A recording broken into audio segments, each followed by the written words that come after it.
नमस्कार, प्रभा साक्षी देख रहे हैं आप। आपके साथ मैं हूं अंकित सिंह। वक्त संसद डायरी का है। लोकसभा ने मंगलवार को ध्वनि मत से 8 विपक्षी सांसदों का निलंबन रद्द कर दिया। संसदीय कार्य समिति के सदस्य किरेन रिजिजू ने यह प्रस्ताव पेश किया जब कांग्रेस के मुख्य सचेतक के सुरेश ने कुछ सदस्यों की अनजाने में हुई गलती पर खेद व्यक्त किया।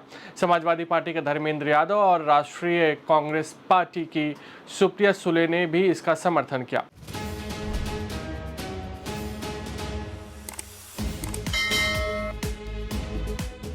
इसके बाद सदन केंद्रीय रेल मंत्रालय के लिए 2026-27 के अनुदान प्रस्ताव पर चर्चा जारी रखा। वहीं राज्यसभा 18 मार्च को सेवानिवृत्त हो रहे सदस्यों को विदाई देगी। सदन के सदस्यों को भाषण देने की अनुमति देने के लिए प्रश्नकाल और शून्यकाल का सत्र नहीं होगा। लोकसभा की कार्यवाही। लोकसभा अध्यक्ष ओम बिरला ने प्रश्नकाल में सदस्यों से संक्षिप्त प्रश्न पूछने और मंत्रियों से छोटे जवाब देने का अपना आग्रह दोहराते हुए मंगलवार को कहा कि क्या मंत्री संक्षिप्त जवाब देने की कोशिश नहीं कर सकते। प्रश्नकाल में सामाजिक न्याय और अधिकारिता राज्य मंत्री तेलुगु देशम पार्टी के सदस्य जीएम हरीश बाल योगी के पूरक प्रश्न का उत्तर दे रहे थे। इसके साथ ही ओम बिरला ने सरकार से सांसदों के अलग अलग समूह बनाकर उन्हें प्रधानमंत्री फसल बीमा योजना पर विस्तृत जानकारी देने को कहा, जिस पर कृषि मंत्री शिवराज सिंह चौहान ने कहा कि वह अध्यक्ष के आदेश का पालन करेंगे।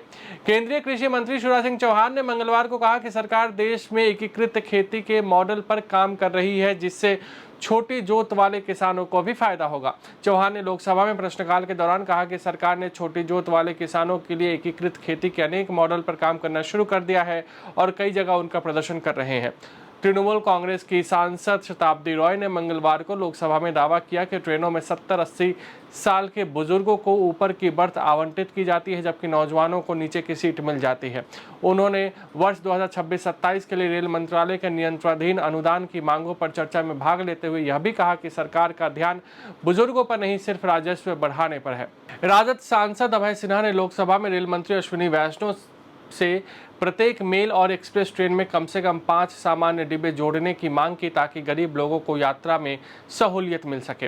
राज्यसभा की कार्यवाही। सीमित भूमि संसाधनों के कारण अंतिम संस्कार के वैज्ञानिक प्रबंधन की जरूरत को रेखांकित करते हुए मंगलवार को राज्यसभा में भाजपा के अजीत माधव राव गोपछड़े ने कहा कि सभी परंपराओं का सम्मान करते हुए इसके लिए एक नीति बनाई जानी चाहिए। शून्यकाल में यह मुद्दा उठाते हुए गोपछड़े ने कहा कि हमारे देश में शहरीकरण बहुत तेजी से आगे बढ़ रहा है और आबादी भी निरंतर बढ़ रही है।